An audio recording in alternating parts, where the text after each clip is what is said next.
What's up, bro? Tonight's gonna be a good day. Just picked up, bro. What is that? Big time. Joint wraps. Joint wraps? Are they flavored? No, they're just regular papers. Have you seen like the 24 karat ones? Oh, fuck yeah. Those things are sick, huh? That's fucking crazy, bro.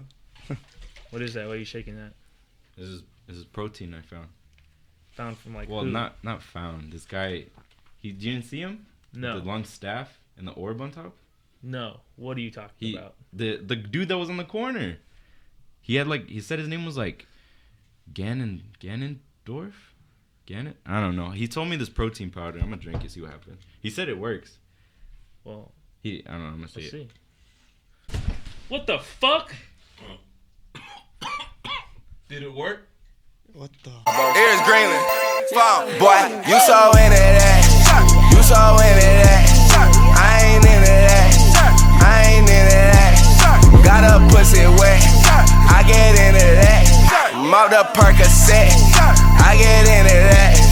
Hey, check on here, no fat, no club, no fuck, no smoke, so dope, check on here. Oh, we're here. Welcome to Bobby's Superpower Mega Ultra Mega Uber 6 Trip 6 Dude, I'm never gonna get that down. Parking Lot Boys. But I'm Bobby, as usual, as you know, aka Lil Hypertension, aka In and Out stockholder. What do I have next to me? What's this guy's name? Jor Jor Beans. Jor Jor Beans, aka Borden. And then who's that across from me? What's his name? Gus Sanchez. Looking as suave as usual, holding dollar bills. Yup. And That's blunt it. wraps. Just Yeah. dollar bills. No, And what welcome, you mean, bro? Just dollar bills. just dollar bill. Dollar bills. Rule number 2. Chill out. Welcome to Parking Lot. Oh, wait a minute. There's another presence in this room. What is his name? If we could introduce ourselves. My name is Walter, Uh-huh. and AKA, I don't play hockey, but... AKA Wally Edge, Mm-hmm. AKA that guy from Rotting Out, that guy from Rotting Out. AKA Are You Still Straight Edge? What's going on with that? What's That's going weird. on with this? Oh, that's what we're about to find out. We got Walter in the building. Wally Edge from Rotting Out. Poo, poo, poo. Clap. Applause. Thank you.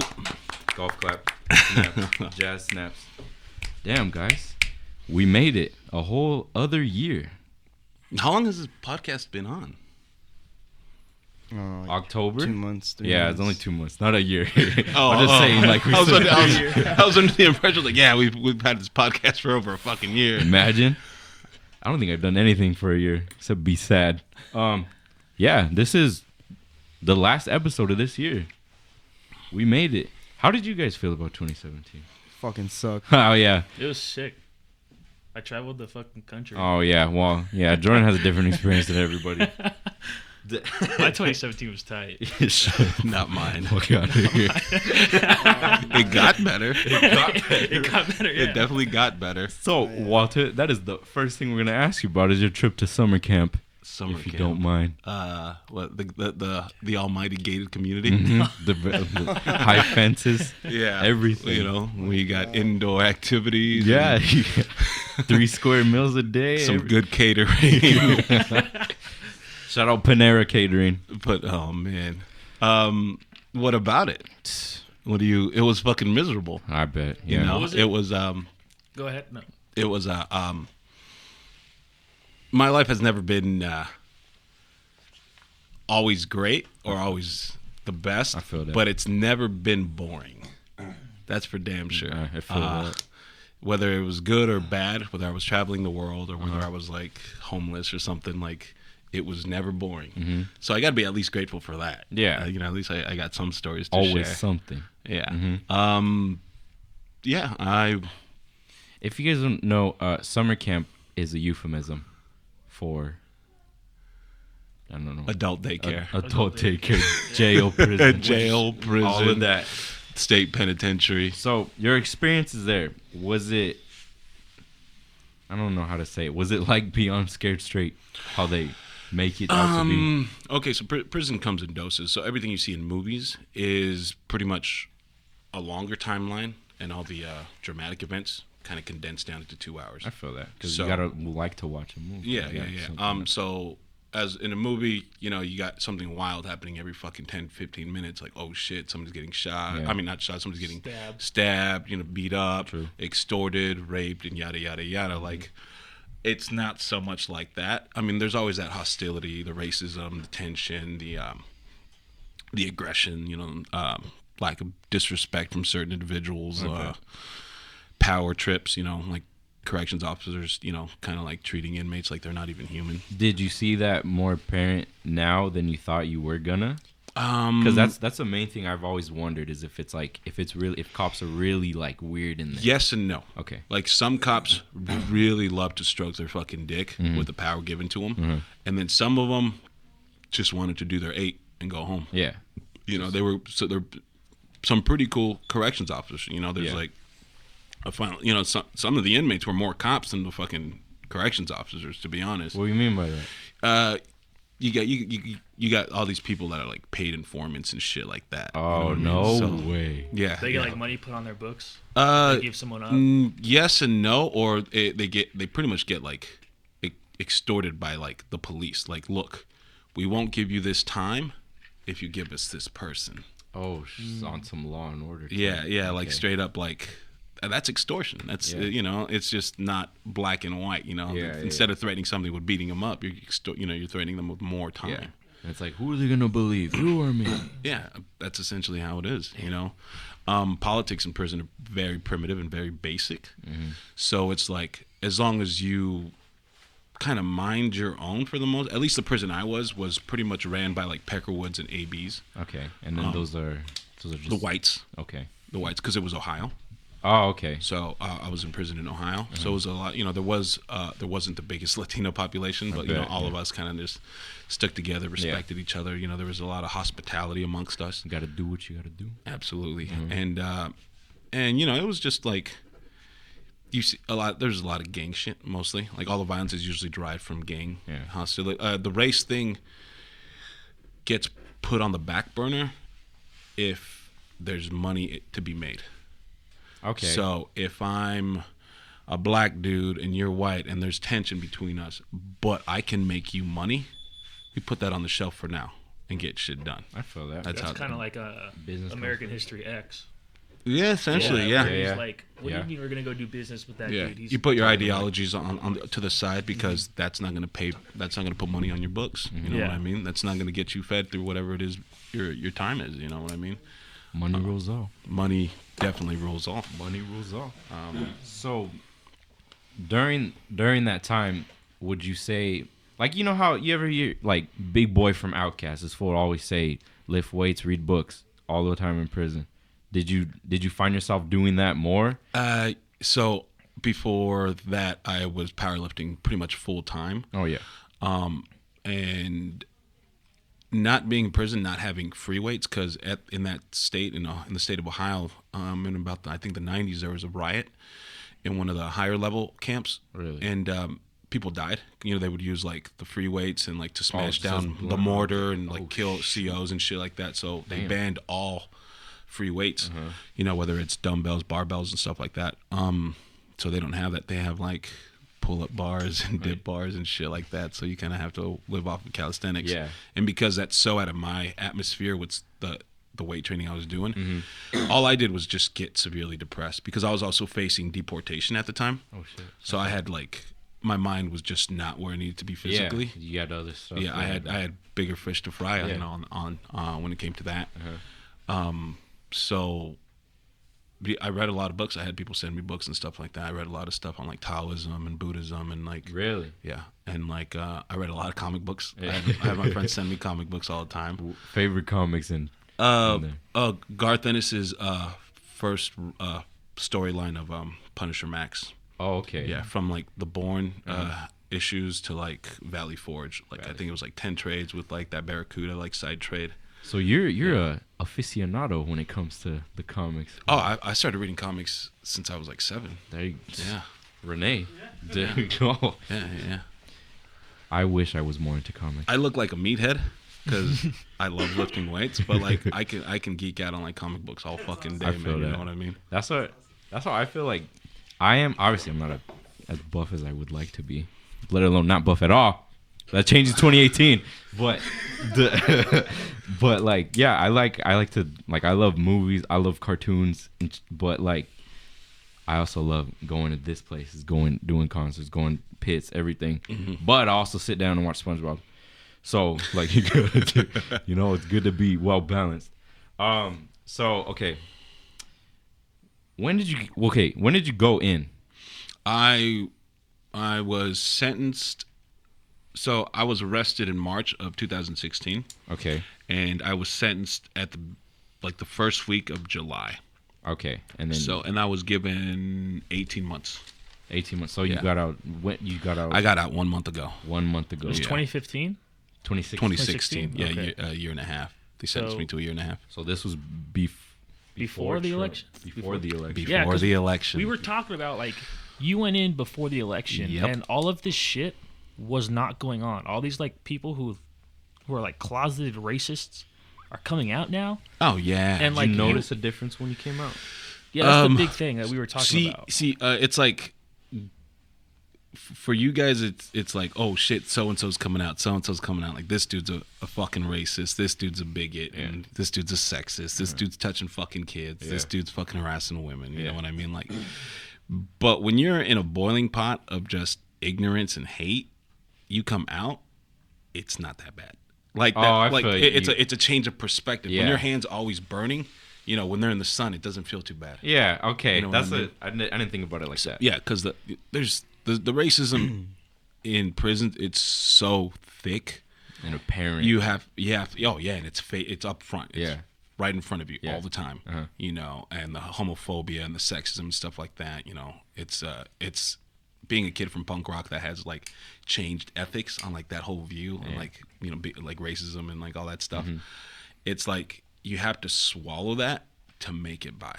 Like Yeah. that's the harsh reality, man. Get Like, desensitized. you can't tell some dude, hey man, you know that word faggot is, you know, it's kind of offensive to blah blah blah, Mm-hmm. or you know, if you're saying spick or nigger, like, you know, that's really offensive to yada yada yada. yeah. Like that's not, that conversation's not gonna happen, man. Yeah, in there. Yeah, because you're asking for some motherfucker to wake you up at your rack. Yeah. You know, so When you you came kind of out, you bite your tongue, and Yeah. so like you become numb it's a different environment. to that whole environment. You just go, okay, this is what it is for now, and blah blah blah, and then you kind of adjust to that. And with that being said, when you come out, things don't bother you as much. Mm-hmm. You know, somebody's like, oh, did you hear so and so said this on stage? Like, Oh, I okay, heard cool. wars before breakfast. Yeah, Like, yeah, like that's not okay. Like that's cool. I get it. I understand, and I can kind of like sympathize, but like because I was so doing that for so long, yeah. that shit flies over my shoulder now, man. Like, you know, like opinions. Oh, so and so said this about you, and so was talking shit on the internet. It's like, dude, if you're not the judge, jury, or the prosecutor, I don't give a fuck. I feel you. Like I don't give a fuck what you say at this point. I'm like, after release, I was on such a high, and I'm still riding that high. You know, I'm trying to bet, just bro. stretch it out. It's like it doesn't It's gonna phase me affect as much. It's like, you know, kids. There's a generation of kids that are very, I don't want to say sensitive, because they have every right to be angry. Yeah. It's just different things to be angry about as when we were kids. You know what I mean? I feel so everybody's a pussy and everybody's this thing. No, it's just everybody has a different perspective now in a new world. Yeah. You know what I mean? We grow up in a world of social media, and that does have an impact. You know, as opposed to like bullying and like sexism and like all that traditional isms that are bad. So like I try to like understand and then, but at the same time, like it's like I grew up with like the fucking walk it off, dude. Yeah, I feel Like that. fucking or punch dude in the fucking face. Yeah. Like don't fucking tweet about it. Handle like, it, walk away. Yeah, just go to the fucking back. Handle it. If you get beat up, you get beat up. But Yeah. at least you stood your own, and you know what you stood for. Yeah. I You feel know? that. But you know, everything has to lead to violence. I was like, I mean, that's life in general, man. At the end of the day, everything's a euphemism for fighting. Yeah. one way or another. Yeah. I So- feel that. All animals fight in a way we're considered mammals, right? Mm-hmm. Fuck, all mammals fight eventually, bro. That's the way it is. Gotta do what you gotta do, man. So when we were talking at your barbecue, you said that you were doing like a lot of like anger management when you were in prison. Okay, so I'm gonna say this right now. Everything that has happened, in the last about 2-3 years, like, I don't regret doing, because it brought me to a point where I needed to do so much self-analysis and look at myself and tend to a lot of things I did, that it made me a completely different person, on the level of emotionally and mentally and stuff like that. So when I was in prison, I realized I kept blaming everybody for my situation except for myself. And I woke up one day and I was like, I can't keep doing that, because I'll be unhappy for as long as I live, because I can't control what other people do. Real shit. Yeah. Yeah. And so I signed up for this drug program. You know, because I had a drug charge, I could kind of take advantage of the system this way. Yeah. They had drug programs that supplied cognitive behavior, trauma counseling, and psychiatric mental health, like, analysis and stuff like that. Pretty much you sit on a chair and pour out your story. Yeah. And with the cognitive drug behavior, you sit in a group and do group therapy as well. So I was doing all this type of therapy. Usually people on the streets would do it once a week for like an hour with the therapist. I was doing it 3 hours a day, 4 days a week. Oh, so for like 10, 11 months. Okay, so And you probably learned a lot about yourself. I was so uncomfortable that I knew it was working.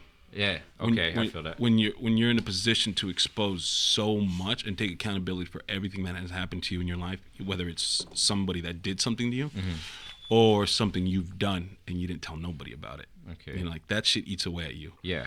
So once you take accountability, once you put it all on the table, then you can actually look at the parts and start being, okay, what do I need to fix? Yeah. What habits do I have that are keeping me in bad behavior, or in a bad relationship, or in a self-destructive relationship with myself? Yeah. You know, that you can actually look at all the pieces and stop blaming everybody for what you're capable of. Be accountable. Yeah, just be accountable for everything.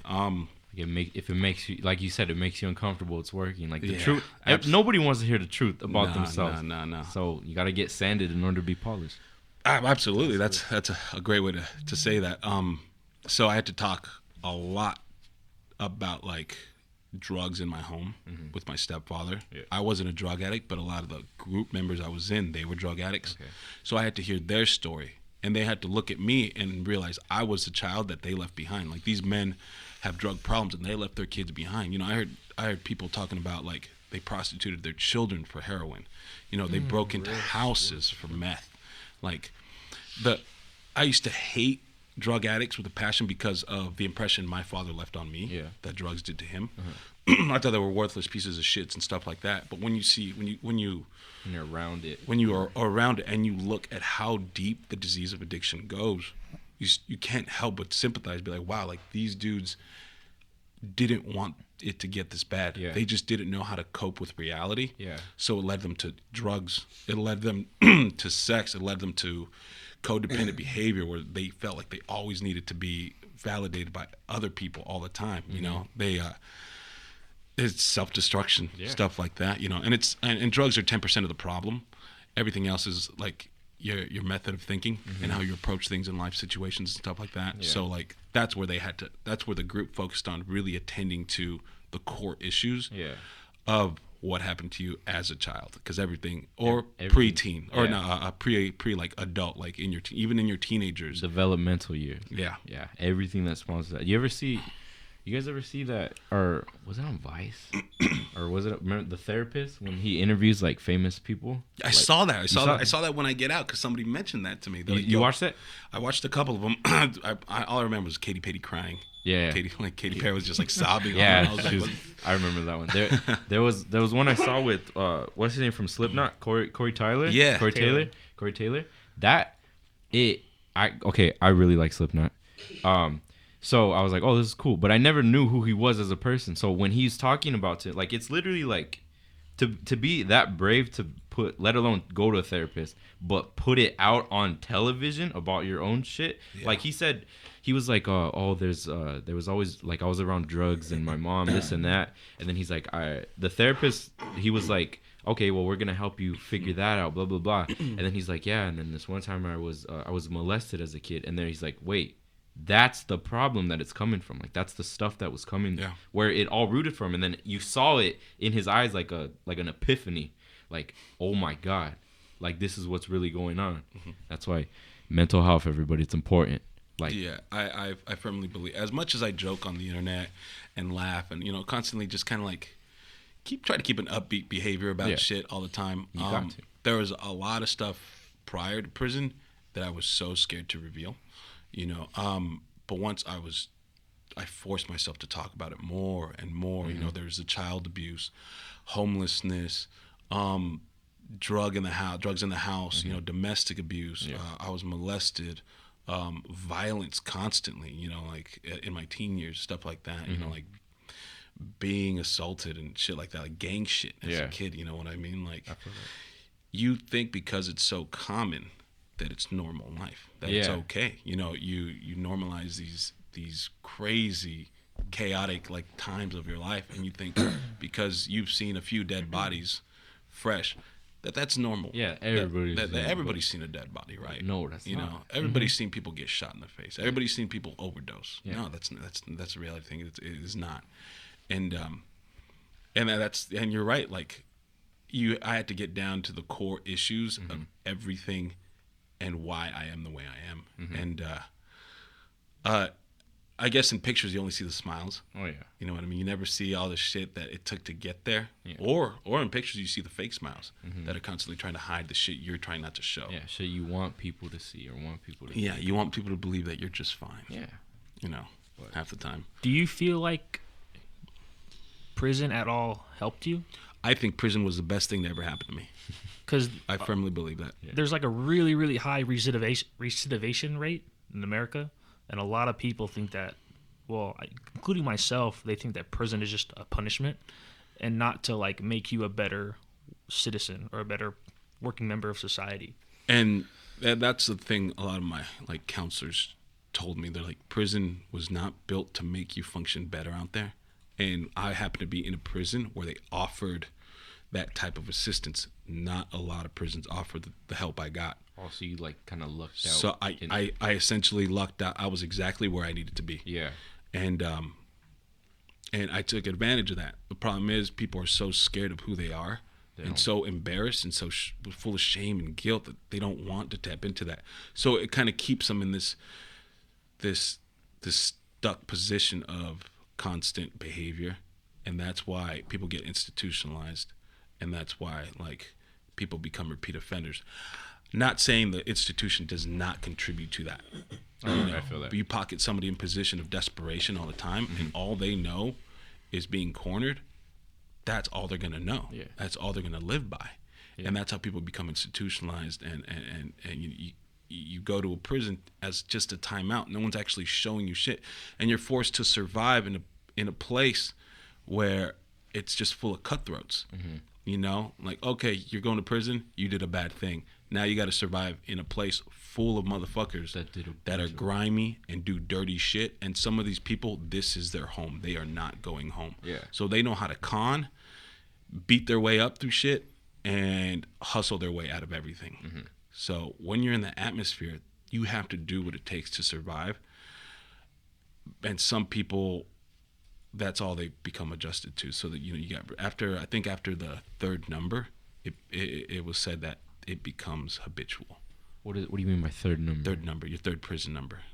So I have one prison number for one charge. So let's say I beat someone up. You know, they give me another 2-3 years for assault. That's my second number. Rob somebody. You know, it's burglary. That's the third. And even it's with little shit, or it could just be a lot of possession charges. Yeah. You know, those habits, like, stay with you until you're ready to change that. The institution is built just to keep you away from society, not to make you better. And that's why some prisons are still trying to be a rehabilitation prisons. And trying to actually help people at the core. Yeah, like, what it was meant for. What it was originally meant for, not just a cage to keep people there for said time, you know? We talked about this in the first serious one. Yeah, first serious boys, yeah. We're talking about institutionalization and privatized prison. That's why, like, you see people that have been institutionalized and they get out, go to 31 Flavors, they get vanilla, just, like, it's like a weird metaphor to use, but like that's like real life what happens to some people. But you took advantage of it. I'm not saying that type of repetitive routine didn't have an effect on me. No, but yeah. But you need to understand when you accept life for what it is, then you're able to just manage what you can do. You know, no matter how bad shit gets, you got to understand that you're still responsible for your decisions. Even if you're faced with life-threatening decisions, you still have a choice. Like, oh, well, I was gonna die if I didn't do this. That's true, but you still had the option to see if you could have died. Maybe you wouldn't have died. Maybe you just gotten fucked up real bad. Yeah. You know, you still had that option. And most people, it's fight or flight. Yeah. You know, that's what we're accustomed to. You ever read the book The Alchemist? No, I haven't. Pablo actually. Coelho? No. There's this line in there, and it says about this kid. This kid asks the old man. He says, "What is the greatest lie ever told?" And the old man says that fate is. He says the greatest lie ever told is that fate is decided and we have no control over it. I completely agree with Yeah. that. That when I heard that like 2 years ago. That's when I had like this whole change. I was like, damn. And it's essentially what you just said right now. Mm-hmm. People think like their lives are fucked and they have no control over it, and this is what God wants or the universe is asking for you. But I think you got to give purpose to the experiences given to you, and that is where you make the important decisions. Yeah. It's like, oh, well, everything happens for a reason. It's like, yeah, I was molested for what fucking reason? Exactly. You know what I mean? But what I can do is give that purpose, is understand that I'm not going to let that ruin the rest of my life or keep ruining the rest of my life. Exactly. Using it as an excuse to hurt others because I'm insecure about my shit. You know what I mean? I can't use that. Yeah. I'm a grown ass man now. I can't keep acting like a fucking kid and keep projecting my shit on other people because I don't want to look at my own shit. Yeah. I feel that real shit. That kind of goes back to what you were saying about like taking responsibility for yourself and not playing the victim. Absolutely. You keep playing the victim, you're going to keep yourself in that position. Yeah. I refuse to keep doing it. I kept doing that for so long. Oh, woe is me, feel bad for me, look what happened to me, blah blah blah. And I can't keep doing it. As soon as I turn that around and say, what can I do with this? I went to prison. What can I fucking do with this? Yeah. Okay, I might get fucking deported. How can I manage this and how can I grow from this? Yeah. How do I take, I guess, unfortunate events and turn them into a challenge to make me better? They're already a challenge in itself. How can I turn them into a challenge to progress from this? I feel like hardcore, the community in itself, like a lot of what these like bands make music about, I feel like that's a big theme in a lot of bands and stuff. Like, cause I forget which, I think I was playing Momentum, Jordan, with my mom, and like, because I was like, oh, this is my friend Jordan. She's like, this is the boy from your football team, and I'm like, yeah, the Bug team. And then I don't know, it was something about it. Like she was listening to what people were saying, and they're like, she's like, this is actually kind of positive, and I'm like, what? And she's like, yeah, it's like he said, don't give up, or like, what is it? If the shit keeps, what does Expire say? If the shit keeps piling up, get a shovel. Yeah. Then she's like, this is positive, and I was like, is this my mom saying it? Like I was like, what?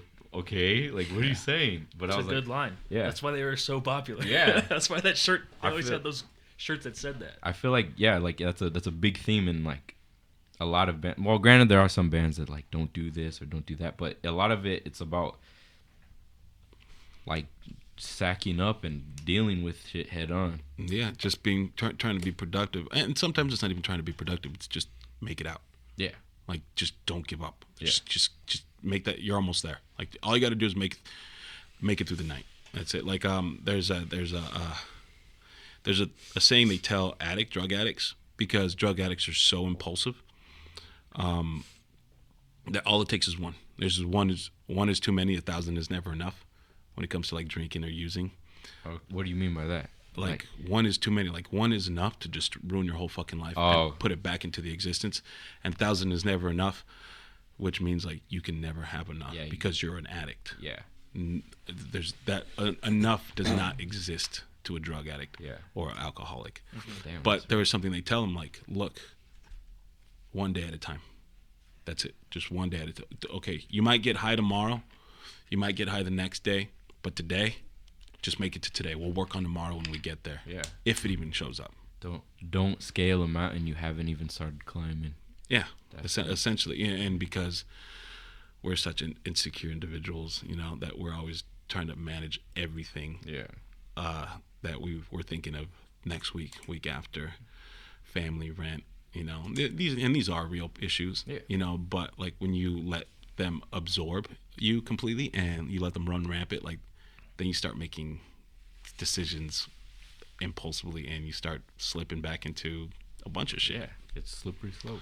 Yeah. It's a slippery slope. Damn, thank you for enlightening us, Walter. That was good.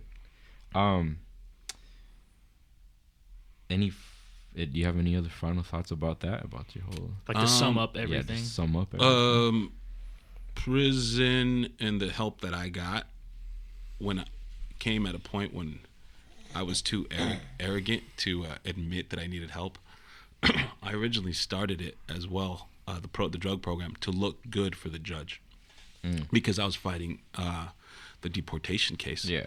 So I was like, I need something that'll make me look good, make me look productive. Yeah. And you know, like that kind of had the silver lining. Yeah. Like, wow, I really need fucking help. Yeah. I was like, I'm not a drug addict. I don't have these problems. You know, these are for fucking losers. Like, you know what I mean? Like, I'm gonna fly through this easily. Yeah. And then when I realized it wasn't about the drugs, it wasn't about that addiction. Yeah. It was way beyond that. That's when I realized, holy shit, like I know a lot of people that can use this. You know, but it's difficult for me to be like, hey, I think you need therapy because I see things in you that I saw in me. That comes off condescending. Oh yeah. Yeah. You know, and even though I have the best intention and not to be condescending and just want to genuinely help my friends, I have to learn that some people need to grow on their own. You know, the therapy essentially brought me to a point where I needed to walk away from a relationship that had so many issues, and I was holding on to it with false hope because I had trust issues. Yeah. You know, I couldn't trust a certain individual, you know, and I became very unhealthy. I became that person, like, who are you at? Where are you with? What are you doing? Yeah. I became that fucking boyfriend. Like, that's shitty to do to somebody, you know, and I had to swallow my pride and be like, fuck, like, I'm not good for this person. And sometimes when you grow apart, you know, and, you know, they have their own issues to deal with, you know, in life, just like everybody else does. Everybody has, you know, their journey to go through. And so I had to, you know, it was a 6-year relationship, so I had to learn how to step away from that. And, you know, every day afterwards, I questioned if I made the right choice, but I had to remind myself, like, don't be drastic. Don't be impulsive. It took me 4 months to analyze the situation to make sure that's what I needed to do and how unhealthy it was getting and how fucked up I was. That was the most important part, being honest with yourself and who you are. Because a lot of times we bullshit ourselves. Yeah. Like, we'll do shit to be nice and be like, oh, like, yeah, we're nice people. We're nice individuals. But in reality, we're trying to paint this picture of ourselves because we don't even like ourselves. Exactly. Or I didn't like myself. I shouldn't say others. I didn't like myself. So I would paint like, oh, Walter's a nice guy. You know, he looks out for people, blah, blah, blah, blah. Well, I was looking for validation. Gotta convince yourself. Yeah, okay, well, I don't like myself. But if I'm a nice guy, if I'm a good boyfriend, if I'm a good son, if I can reach people with these songs, then maybe I'm good enough. Yeah, you can't maybe do that. maybe I'll be good enough. You know, if they think I'm good enough, then maybe I'll believe it for a split second. Yeah. And that was my high. Yeah. That was the high I was getting out of it. I had to lie to myself. I had to lie to people. Well, not necessarily lie, but I had to project something onto there that you get. That's like with validation. A lot of comedians. A lot of them are depressed, but they don't show it. They use their comedy like, oh, he's a funny guy. You'll like this guy. He's funny. But at the end of it, he'll put up an act. You know, tell his jokes here and there. But once he goes home, this fool's probably, you know, drinking, alcoholic or whatever. Yeah. When you suffer with certain, like, either depression, mental illness, or like personality disorders, you do your best to have others not feel that because you're so accustomed to feeling that way, and you understand how miserable it is that you want others to feel good. You don't want them to feel the same way you feel because you know, especially people you love. You know, you might keep yourself. I kept myself in a bad situation because I wasn't right. Yeah. You know, people make mistakes. People do what they can, and that's life in general. We're all human. And but I was so depressed about me and who I let it affect me so much that I kept giving more than what I needed, and it kept myself in an unhealthy position of giving more than what I had, just because I didn't want them to feel as worthless as me. I feel that. You know what I mean? I feel it, like real shit. Yeah, and it's difficult to let go of those things. Letting go is literally what life is about. Yeah. Everybody you love will die at one point or another. You might leave before them, they might leave before you. Every 5 years, you're a completely different person. Through your experience, hopefully you're a different person, given your experiences in trials and tribulations and whatnot. But understanding how to let go and when to let go, that's the tough part. That's where you understand the difference between toxic and healthy. Yeah. Like if you keep getting burned by the same fucking people and you keep surrounding yourself with those people thinking it's gonna change, that's insanity. That is the same thing. You keep doing the same shit expecting different results. That's insanity.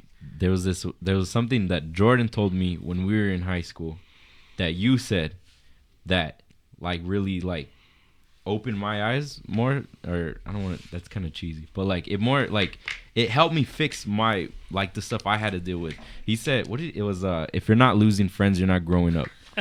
Like absolutely. That was your senior quote.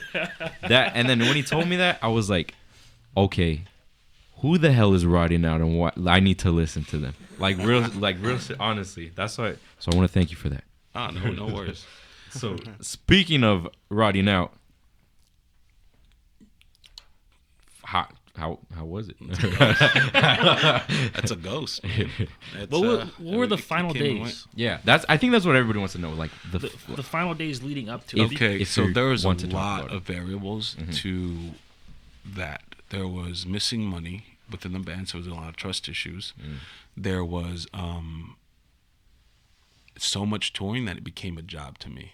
And me, I'm such a hardcore kid at heart that when punk rock becomes a job, it becomes so... It's not fun. So tasteless. Yeah. You're just chewing to chew at this point. You're not even savoring anything.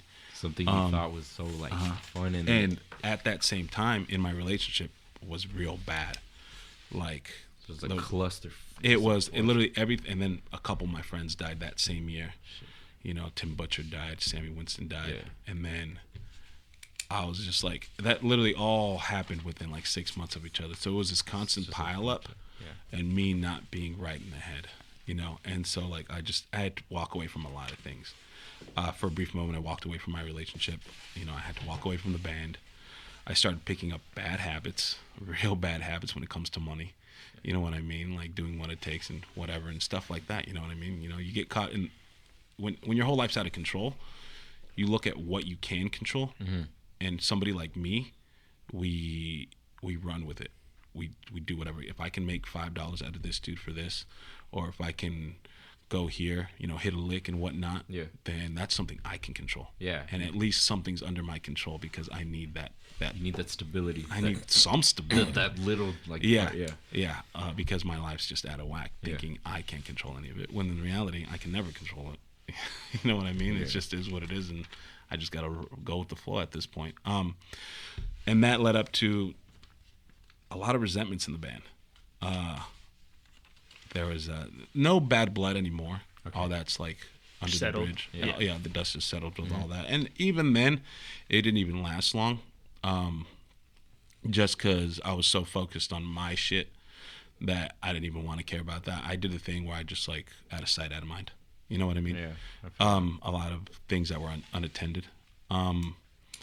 But everything prior to 2015 was amazing. Running Out had been one of the coolest things that ever happened in my life. You start a band when you're 19. No, wait. I'm 31. 10 years ago, 20. We wrote the demo, the Running Out demo, this month. The one that was on the four-way split? This month? The Riding Out demo with Mike. This is Just a Life demo. Oh, okay. I have the test press for that. Yeah. That test press came out like that summer. Mm-hmm. The demo came out like in January, but we recorded it in December. Yeah. I thought the 4-way split was like the first songs you guys ever did. That's what Carlos told me. It was, but that was part of the demo. Oh, Like, okay. Those are demo songs. Oh, okay. Yeah, Okay. all those songs were recorded at the same time. Oh. Yeah. With Taylor? Yeah, actually, yeah, with Taylor. We have a long history with Taylor. And so I was 21 when that happened. And So then, baby. oh man, dude. I'm not even 21 That's yet. when you were playing. How fucking old are you? I'm 20. Holy shit. I'm 14. No, That's crazy. So you 21 next Wednesday though. oh shoot, Gus's There you go. birthday next week. 21. You know what I did when I was 21? I got a straight edge tattoo on my back, and I had to play a show right after. Right after you got the tag. Yeah. Before Jesus. That's funny 'cause rotting I out, was- before we were rotting out, we had another band called Dogpile. It was very, premature type of band. We just a bunch of kids wanted to write music and shit like that. And, be tight. yeah, I played guitar, and I got 3 X's down my spine. It was my first tattoo, and because I had to like hurry up for the show, the dude and his apprentice were doing it at the same time. So I had 2 tattoo guns working at the same time. So I was conducting fucking electricity every now and then. Oh my god! It took so much out of me. I was fucking tired as shit at the show. I was like, oh, we played some backyard. And I had fucking plastic wrap all over my back.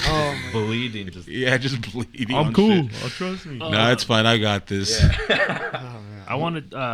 What did you enjoy more, like the big backyard shows or like the big like this is hardcore shows? Somewhere in the middle.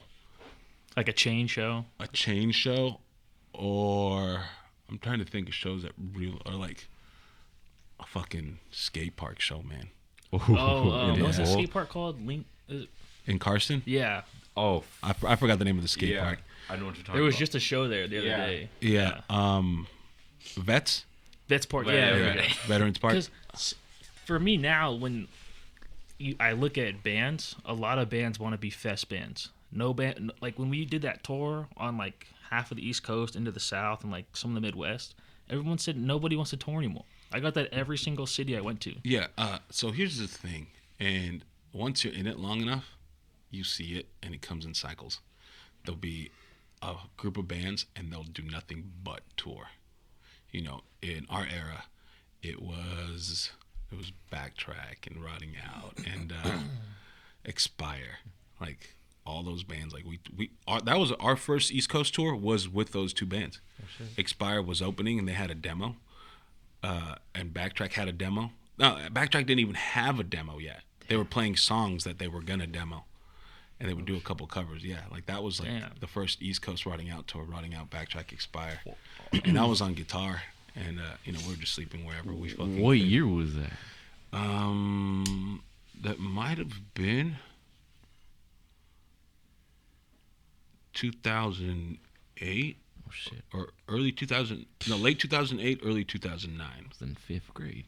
I was watching Brett Favre, man. He was my cereal at that time. That's crazy, bro. Yeah.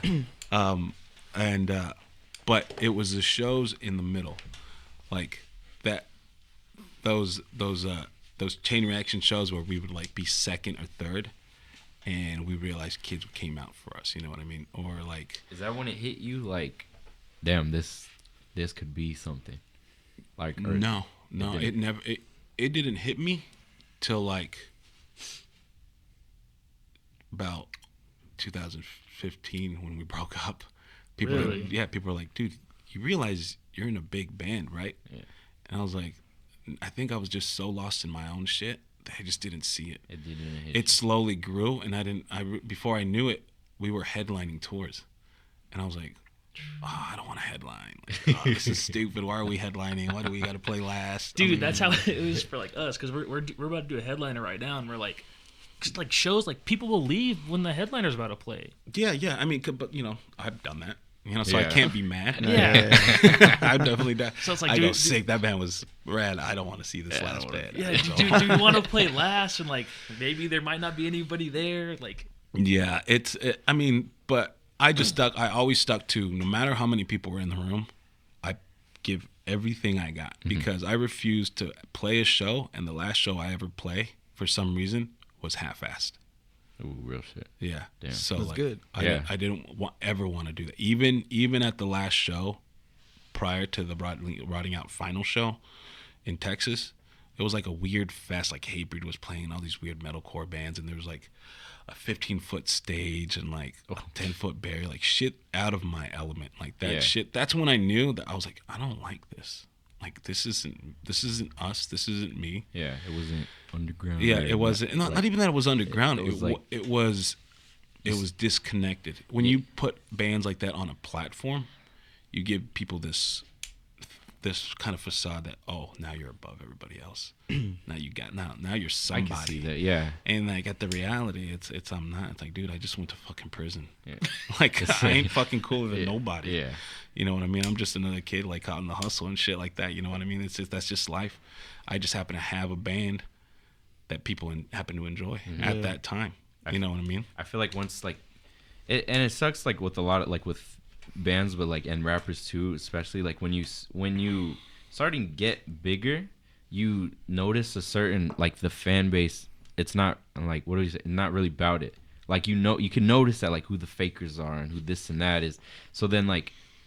I feel like when you're saying this, like as you guys getting bigger and bigger, then you're like, damn, like this, like it's not that it's not cool, but it's like, yo, people probably think that like they said they were on a higher platform. And I was like, oh shit. Yeah. And that goes two ways as well, man, because you can't keep playing to the same hardcore kids. That's every true. single time. Yeah. So we started doing like branch out tours. You know, we played with like Stick to Your Guns and like The Ghost Inside. And, I remember that tour. The Stories So Far, like these different tours where we would open the shows. Shout out Evan. Story So Far is his favorite band. There you go. And I had to get convinced because I was like, I don't want to do that. That's whack. That's stupid. Playing like a pop punk band. Yeah, playing with a pop punk band, playing with like these metalcore bands. Like, I don't want to do this shit. This is stupid. Just put me in a garage with like 20 kids and I'm fucking good. And then somebody's like, dude, you got to realize that because of these tours, kids find hardcore. And these are the kids that constantly feed the scene. And it becomes, you become the bridge from this like more mainstream atmosphere to the underground. Yo, Dude, that's a good point. Yeah, because that was me. I was that kid. I was one of those kids. Like all I listened to was like hip hop and like indie shoegaze, all that stuff. And then I was like, when like some rappers came out and then they started like becoming more harder, I'm like, I need something more heavy than this. Like this isn't cutting it for me. And then I found, like Jordan was telling me about hardcore and like all this other stuff. I'm like, hey Jordan, what's those bands on your shirts? Oh, listen to this guy, do it all. And I was like, oh, okay, I'm gonna listen to these fools. And then that's when I found all of that, and everything. And even like that's why like Expired is one of my favorite bands too. Like just because it was just heavy, you know. Like I wanted something harder. So if you guys never did that, I would have never heard of Writing Out. Oh, that's see, and that's the whole thing. And I didn't do it with I want my band to be big. I did it with, yo, I think these bands are fucking cool. I think all my friends' bands are cool. I think Downpressure's cool. I think Alpha and Omega is cool. Downpressure's the shit. I think, Zabalba's cool. Like, I think all these bands I grew up with and, like, that were my friends that started their own bands. I want to reach out to, I want to play a show with The Story So Far in some butt-fuck town. And then one kid look up Rotting Out. And then he sees all these other bands attached to that. We might not be their favorite band, and that might be cool, but we might just be enough for them to kind of tread over the lake. Yeah, like open their eyes. And see, oh shit. And then all of a sudden, Downpresser saved this kid's life, or Bane, or Cruel Hand, or they find older bands that do that. Be like, oh, well, Rotting Out kind of sounds like, they kind of sound like the Cro-Mags. Or Old Suicidal, and then they find those bands, and they're like, "Holy shit, where has this been my whole life?" That's crazy. We played. We're not afraid to play mixed bill because like a couple of the members in my band at the time were in pop punk bands. Yeah, but we just liked heavy music, so we played a show with this band Movement, who's like a newer pop punk band, and they're huge. They played 3 shows, got signed to Fearless for a shitload of money, so they sell out chain. And we played one of their shows to a bunch of pop punk kids. And after the show, there was kids who were wearing like pop punk merch who bought our shirts took their pop punk shirts off and put on our shirts. You converted them, Jordan. Yeah, so I get what you're saying when you're like kids, you branch out and you see kids will cross that bridge into heavy music. Yeah. So like that really resonates. I was a kid that only went to, like, in high school, all I listened to was Korn and fucking Slipknot, like, in Nirvana. That was it. 9th grade, that was it. At the end of 9th grade, a friend of mine gave me a Camo CD, and he's like, "Yo, you like heavy shit? Listen to this." And it was a Throwdown CD, and it was called Beyond Repair. And I listened to it, and it was the coolest shit I ever fucking heard. Damn. And then he's like, "Yo, that band's playing." I was like, "Oh shit." I was like, "That's sick. How much are tickets?" He's like, "Oh, it's like $15-12." I was like, "What? Like, that's weird." Like, because I'm so used to paying like the $60 to go see like Pantera or Weezer or some shit like that. The you know $9.75 service fees. Like some Golden Voice shit. You know what I mean? And so I was like, "Yeah, fuck yeah, like let's go." And I went to this Throwdown show, and it was Throwdown. It was a very mixed bill. It was like A Death for Every Sin, Bleeding Through, Over My Dead Body opened the show, and Stretch Armstrong. Yeah, so it was like all kind of like weird styles, but like the fact that a punk band opened that show made the biggest impact on me as a kid. So they played a Bad Brains song, and I didn't really know that Bad Brains was a punk band. I just thought they were just like a crazy band, you know? And I was like, "Oh, cool." I was circle pinning, and I got fucking blasted in the face. I'm like fucking 13, 14 at this time. I got blasted in the face. So I sat out during Throwdown, and I was just like watching them. And because of that, I was like, wow, this dude's singing about straight edge, and I don't have to get drunk. I don't have to do all this shit. I can go to shows. I can not have to deal with gang shit anymore. You know, I was 12 and I got fucking stabbed. Like, that shit sucks. Like, yeah, that does suck. Stage diving is way cooler than getting stabbed. That's for sure. And that's kind of how it changed. But like, that was essentially kind of a big bill. It came from a kid who did that, who went to like a big show and found a hardcore band. And then because he bridged the gap, he paid it forward to me. Yeah. And I didn't have to go to that show. I just went straight to that because some kid did that. Yeah. You know, some kid looked out. And he's not even involved in hardcore, but that's all it took for me. Just the drop. For me, you know, like that, like hardcore and punk rock saved my life. You know, I could have been a complete shit. Prison could have been multiple times by now. You know what I mean? Like, but it took me places I never thought I'd be. You know, what the fuck? I'm a kid from the projects, and I'm playing to a full room in Germany. Yeah. You know, and kids are singing songs I wrote. Yeah, you shouldn't have been in this. I shouldn't have been here. Like, what's going on? Like, and that's how cool hardcore is. Like, that's how amazing. I grew up, when I was 14, I saw Bane. And I thought it was the coolest thing. And that had a big impact on how I write songs, how I use metaphors, and how I kind of paint pictures with my words. Especially being a big like comic book and movie fanatic, you know what I mean? Yeah. Like, I was like, cool, like some of my favorite writers really know how to set shit. And sometimes the coolest shit is little words, like just the most simplest sayings and stuff like that. And like, so I took that into consideration. And now I'm 30 and I'm in prison. And the singer Bane is writing to me consistently, and we're having these great conversations. And like, I'm thinking, where in life did I become friends with my heroes? That shit's crazy. You know, like where, and they treat me as their own, like, as another kid. And we're talking about like CDs, like we talk about like Tegan and Sarah. We talk about like movies, old westerns, and like samurai comic books and shit like that. Like this is what I like this, and I built this relationship with band members and people I grew up admiring. Like these are people I admired and worshipped as a kid. You're a fan first. Yeah, absolutely. And then all of a sudden become companions. We become friends, you know, and people that actually care. How are you doing? How's your head? Yeah. So how are you dealing with this?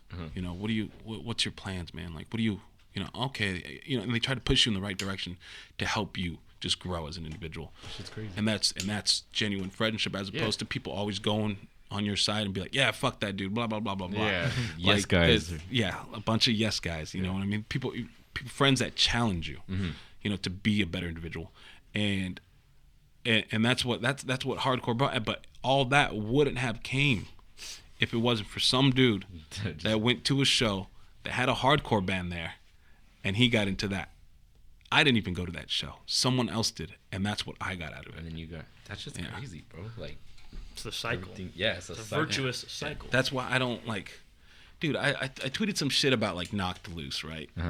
And that it was like it became this crazy fucking thing because you know I was in the joint, man. I don't know what the fuck's going on. You know, I'm like doing security like for friends and stuff, and I was like, oh, Terror's playing and Jesus Piece is playing and Stone's playing.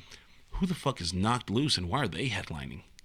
Like I was like, was I out of the loop that long? Did this come out of nowhere? Is it what kind? Because this is a hardcore bill. Yeah.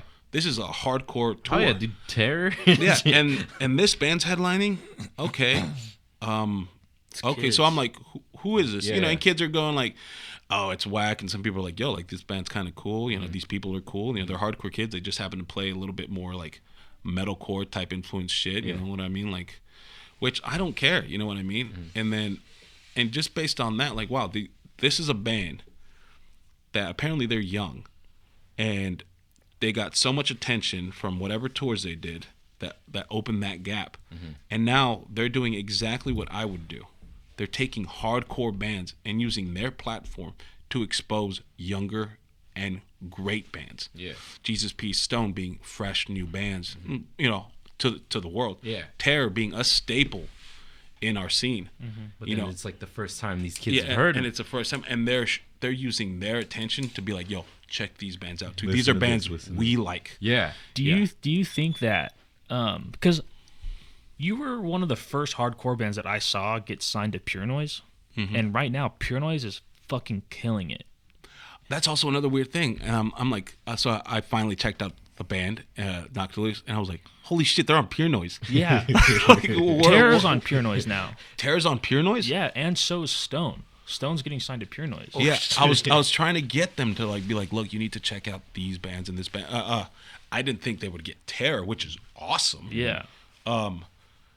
And yeah, we definitely were like one of the first. They had another hardcore band, but it wasn't like, I'm gonna be real, it wasn't really a hardcore. It was like a very vague, like heavy. It was a heavy band. Heavy band, you know what I mean? But I think Rotting Out was the first legitimate like hardcore band on that label, especially on a pop punk label. Like and borderline like, indie. Dude, Jake has been like killing it with that shit. Jake is awesome, dude. Like, he's been.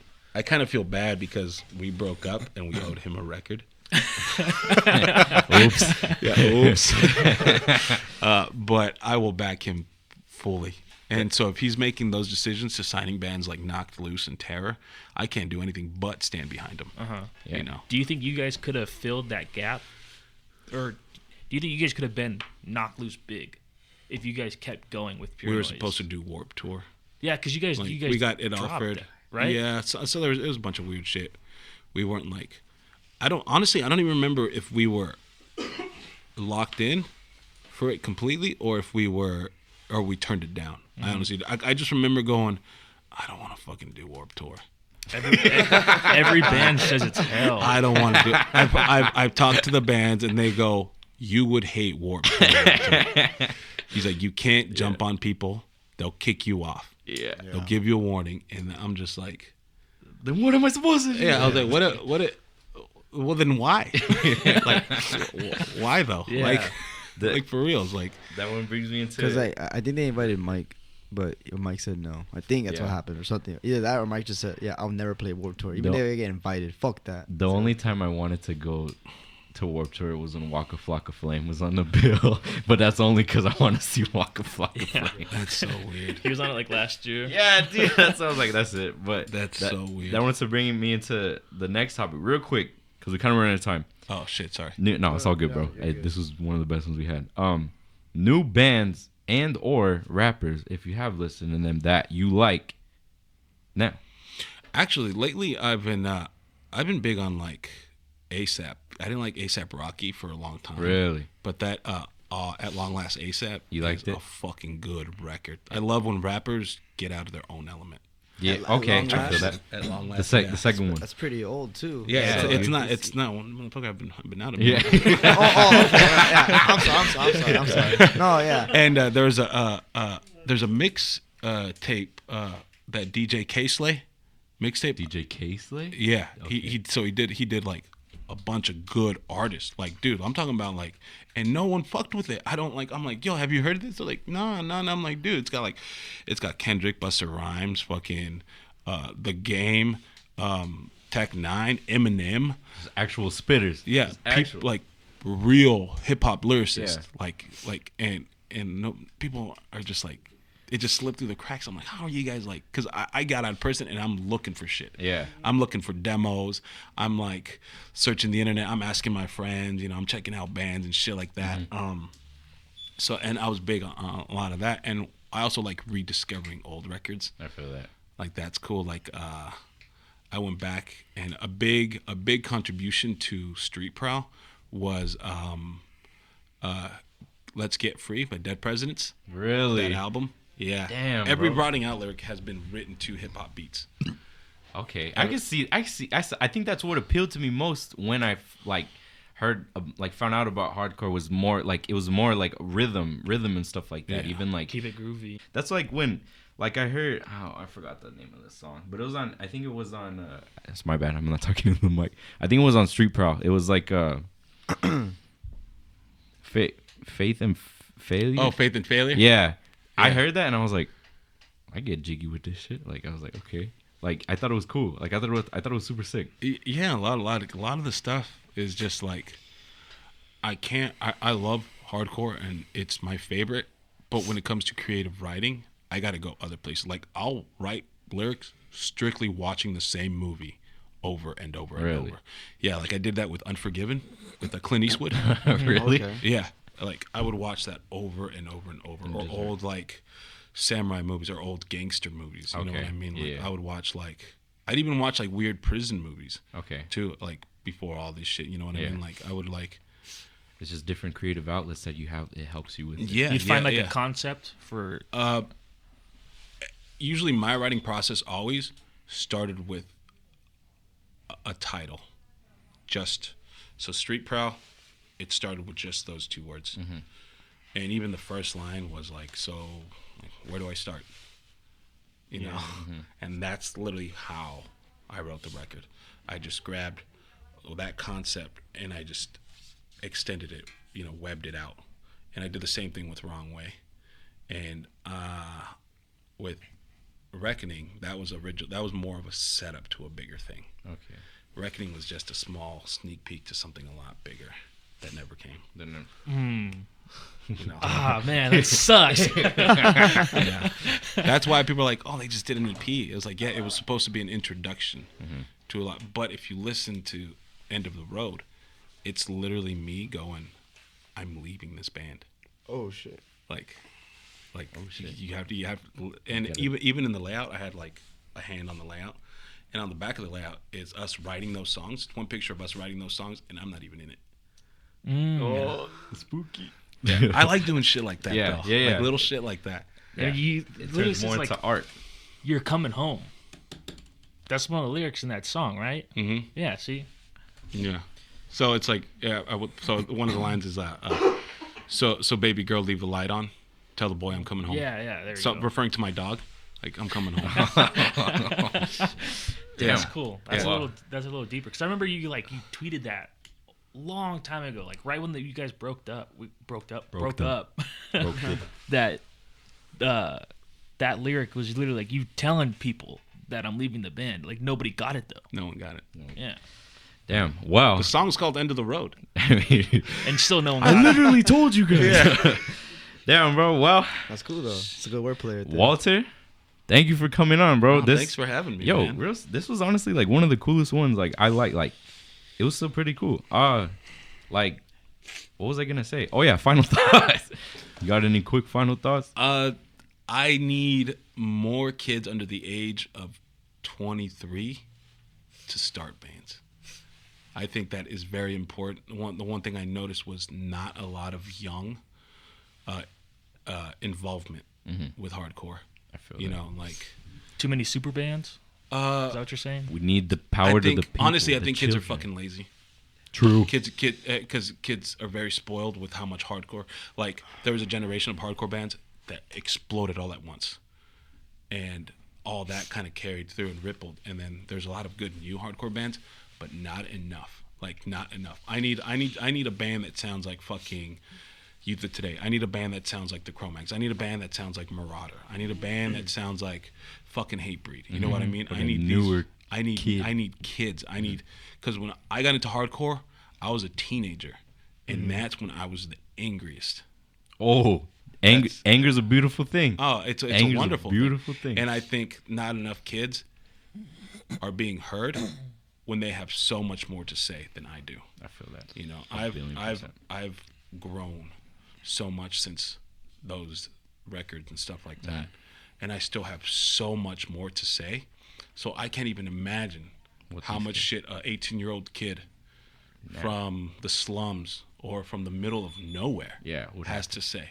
Yo, you know what I mean? Real shit. So yeah. Thank you, Walter. Start a band. Get involved. Start a podcast. Start a podcast. Write a zine. Write a zine. You know, everything. Poetry, draw. I don't give a fuck. Do something. You can follow us, Parking Lot Boys, at Parking Lot Boys with the Z, not with the S though, with the Z. The S or someone else. I think they know who we are. Fuck the S. That's Hey, we don't want no beef. Nah, fuck that. We want beef. Fuck the S. Bro, fuck the S. You can follow me, Bobby, at IH8BOBBYY. If you haven't followed me already, you probably won't. So, Jordan. You can follow me at Jordan X Jenkins on Twitter and Instagram, and my band Momentum CA on Instagram. They're playing Nature World. Night out. Shout out Xavier Wolf. With Hatebreed and the Warriors. Hatebreed and Cupcake. And Cupcake. And Xavier Wolf, most important. Yeah. Gus. At I Hate the Grammys. Is that what it is? Basically. Basic. But Gus X Sanchez. It's simple. Gus, my name, and then X, and then Sanchez. Oh, thank you for specifying that. Walter, Mr. The Edge. Yeah, Walter. You can find me at Wally Edge on pretty much anything. And, Gang. Yeah. You got a new band soon? I'm working on a band right now with my brother and my friend Aldo and one of the dudes I work with and one of the dudes I used to play in Have Heart. I'm big on very Boston worship type shit, like Stop and Think, Mental, Righteous Jams, Rival Mob, No Tolerance, like that type of shit, like that hard hitting shit right there. You heard it here first. And we should be writing a demo soon. Actually, we should have something out by March. Cool. Damn, this was the last episode of 2017. Everybody, look at the camera, flip it off. Fuck you, 2017 on 3. 1, 2, 3. Fuck you, 2017.